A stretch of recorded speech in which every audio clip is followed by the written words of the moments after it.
When 30 of his core leaders packed up and moved to Memphis, Atlanta, and DC within a few months stretch, Timothy Orey started wondering if the community he'd built was built to last. It wasn't the end, it was a reset. Today, he's the founder behind one of Jackson's fastest growing running communities, pulling hundreds of runners and walkers out to LaFleur's Bluff every single Sunday.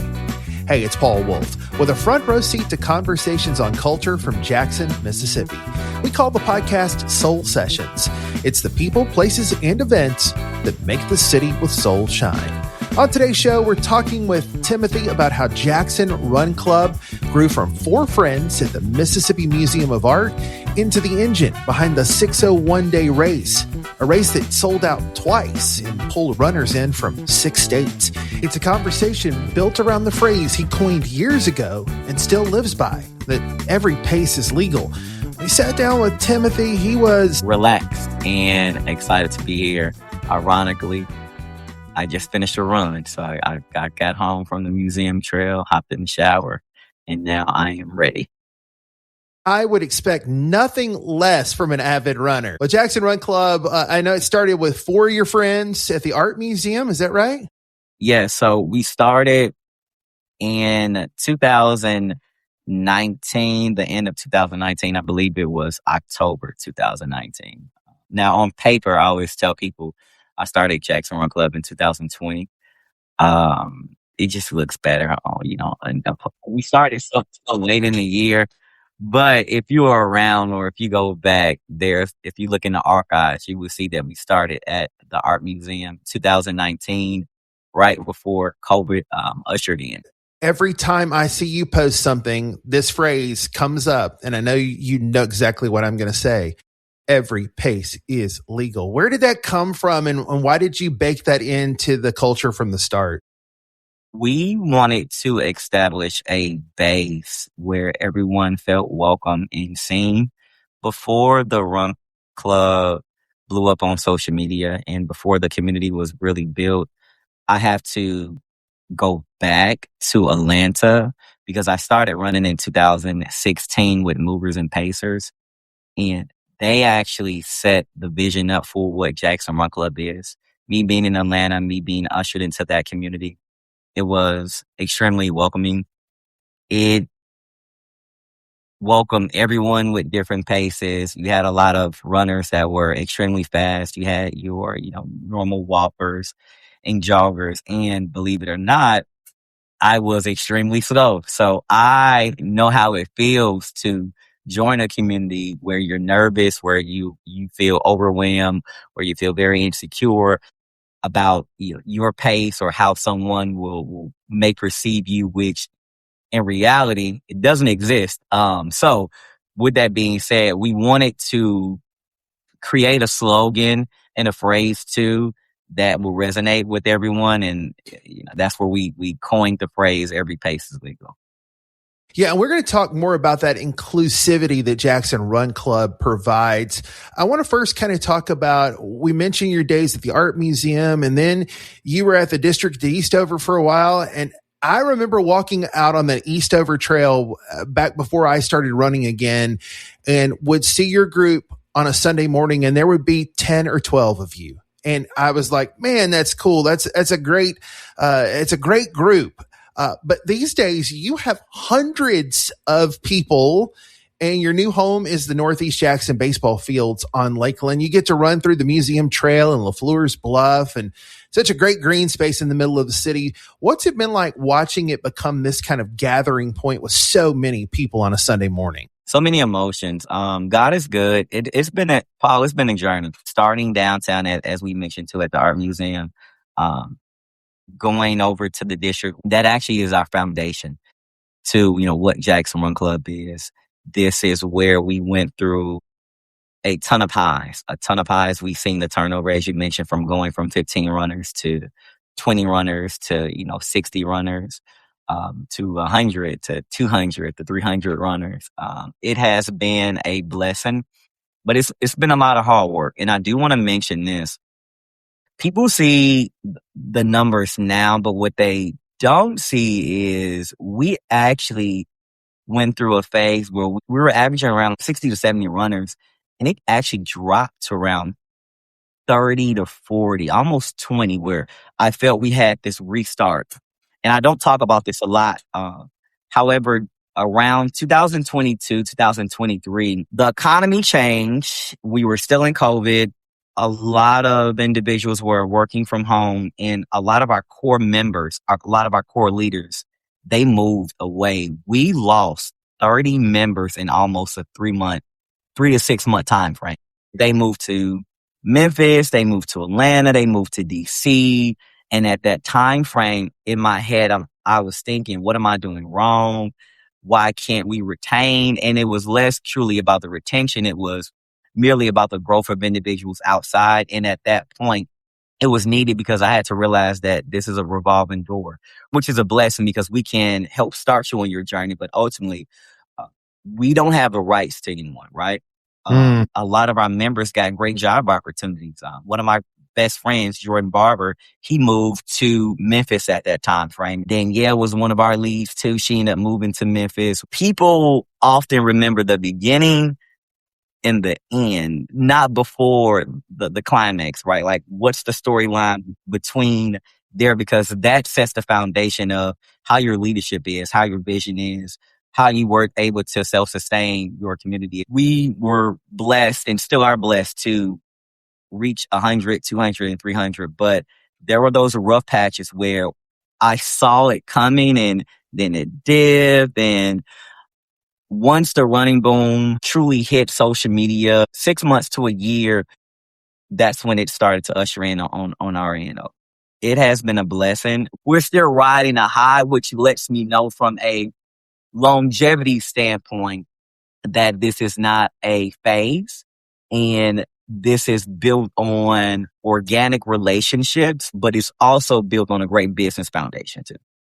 You mentioned community, and I think it's really important to ask you about this. I'm on social media like most of us are, and I look at threads, for example, and I'm a member of a running thread on there because I'm a relatively new runner after having not run for 15 years. And I see people say, I want to join a running club in my town, but it seems like a clique. It seems like I showed up and no one talked to me, or I showed up and I didn't feel welcome. How do you combat that with JXN Run Club? Because I feel like you have built something that is inclusive and that people want to be a part of. One, we speak to everyone. We do a great job at making sure we introduce ourselves. We also have this model where we ask, who are our first time runners? One, to build that relationship with them, to make them feel seen. More importantly, we ask them their name. But to go back to what I stated in Atlanta, I've been there before. I've seen how it feels to be the new member. It's like being transferred to a new school, and it's, the first day and you're around all these individuals that you didn't go to middle school with, which is somewhat similar to my story when I transitioned from Chicago to Jackson. I remember the first day of high school where I knew no one, and I know how that feels. So that's always been a part of my story, where I want to make sure someone feels seen and supported. So one, it starts at the top. It starts with our leadership.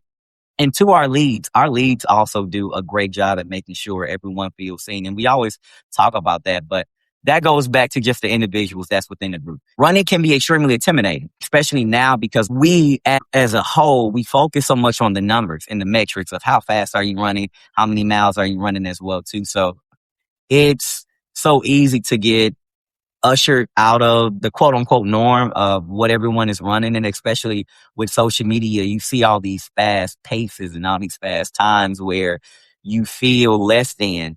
And when you do see majority of the running groups that are online and running groups just in general, all of them focus solely on pace. They focus solely on your running attributes opposed to the individuals that's running. And the community is what makes this. So going into that, we didn't care about the pace. I didn't care about the mileage. I cared about the community, because the community are the individuals that help grow the running community at the end of the day. You talked about Mississippi's health numbers and wanting JXN Run Club to be free for people. Why did it matter to you so much that the cost never be a thing standing between someone and actually them showing up? It was a no-brainer for me. Like, why would we charge? Again, it's building a community was more important than any other numbers. It's always been that way for me. I am a servant, and I say this all the time. I'm a servant. I'm just doing the Lord's work. So for me, it was less about the numbers. It was less about trying to charge, which again, I'm not against. I know that there's a lot of run clubs that do charge because it contingent on where you are, Paul, and what your logistics are. It can be expensive. And we see that now too. If you're a fitness trainer, I know that does come with a cost because we do have professionals here that have degrees, they have their certifications, right? They have to be paid for their time. We're just at a point where I'm comfortable with not charging. It may come on the back end of something else, but I rather charge brands opposed to charging our community. For now, we've been doing it 6 years and I take care of majority of 95% of the things. The only thing that we do charge for is our premier race, which is the 601 day 5K that we put on with Visit Jackson. Our community does not have all the resources. They don't have all of the knowledge as well too. So I'd rather usher them in and get them more equipped. On my end, I'm completely fine with doing this free for the community and giving back as much as I can. And I'll continue to do that.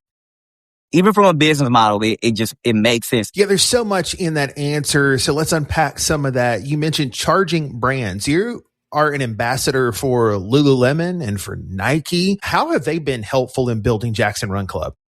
Vital. Our biggest sponsorship and partnership has actually been Propel. We've been partners with Propel for 2 years. This is my 4th year being an ambassador with Lululemon, and they have been extremely vital from a resource standpoint, providing products to our community for a low cost or discounted cost, or sometimes even providing merchandise for free. Building that gap of what does the relationship of the Jackson community look like for a brand like Lululemon, which is also a very high-end brand when it comes to their products. And I stand behind their products because their products are excellent. However, their products do speak to a certain demographic financially, right? So we've been able to bridge that gap and inviting individuals in that may not be able to either afford it or they weren't aware of Lululemon. Always grateful for their relationship and everything we've been able to do within the past 4 years. And even for myself, which again goes back to the community, I was awarded a CI fund this year for 601 Day, which was able to cover the costs for a lot of things financially as well. Anything and everything that I receive, I'm always giving back to the community because we deserve it. We've been overlooked for a long time. If you look at fitness as a whole, I understand our numbers. I think sometimes we focus more on the numbers and not enough on the mindset. This is not something that's going to happen overnight, Paul. We know it's going to take time. So we still got a lot more work to do.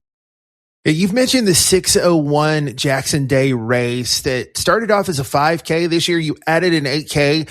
Yes. I got to tell you, it's one of the hottest races I've ever run. I know that there were a ton of people, like you sold the race out and then you opened it up and sold it out again. How does that experience tie back into what you're doing on Sunday with a group run? And then I guess the bigger question is, does something like a 601 day race that's this successful just validate everything you're trying to do? It does validate everything that we're doing.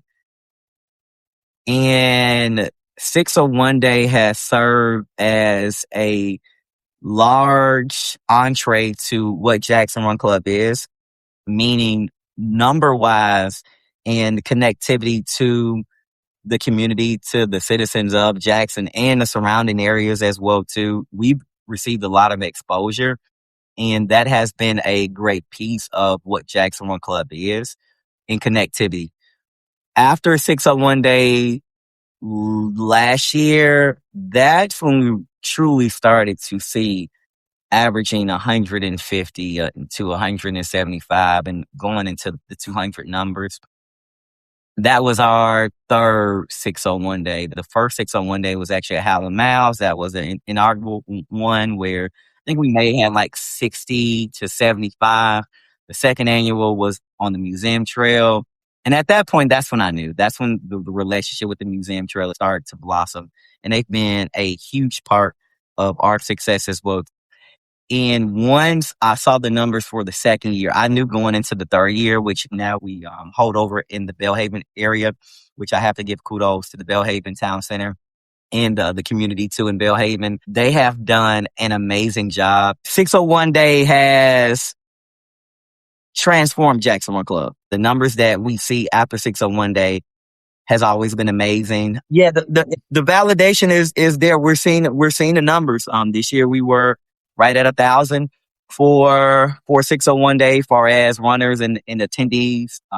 I want to make it bigger. I actually had intentions on making it bigger this year, but I was a little hesitant. I know we've expanded this thing a lot. I always want to protect the businesses and residents of Belhaven. I make sure that we partner with businesses within that area. Fertile Ground, they've been amazing. Cultivate Coffee, they've been amazing as well too. Good Bar opened up this year. I want to make sure that our residents within Jackson can have an amazing time, but also to the attraction. We were able to bring individuals from Atlanta, from New Orleans, from Chicago, from North Carolina, South Carolina, from Alabama. So the tourist part of it, when they come to the city of Jackson and they see how beautiful the city of Jackson is, they're able to get a taste of our culture. They're able to get a taste of our food and our businesses. I do at some point want this to be one of the biggest races in the state of Mississippi. And I feel we can accomplish that. I have absolutely zero doubts that will happen. You have done such an amazing job over the past 6 years with building the running community in Jackson, Mississippi. It's evident. People are talking. People see it on social media. Thank you so much for what you're doing for Jackson, Mississippi, and for the running community. I appreciate it. I will say this. It's not me. I have a beautiful team. Shaquita Chapman, she is our director of everything. She's director of events.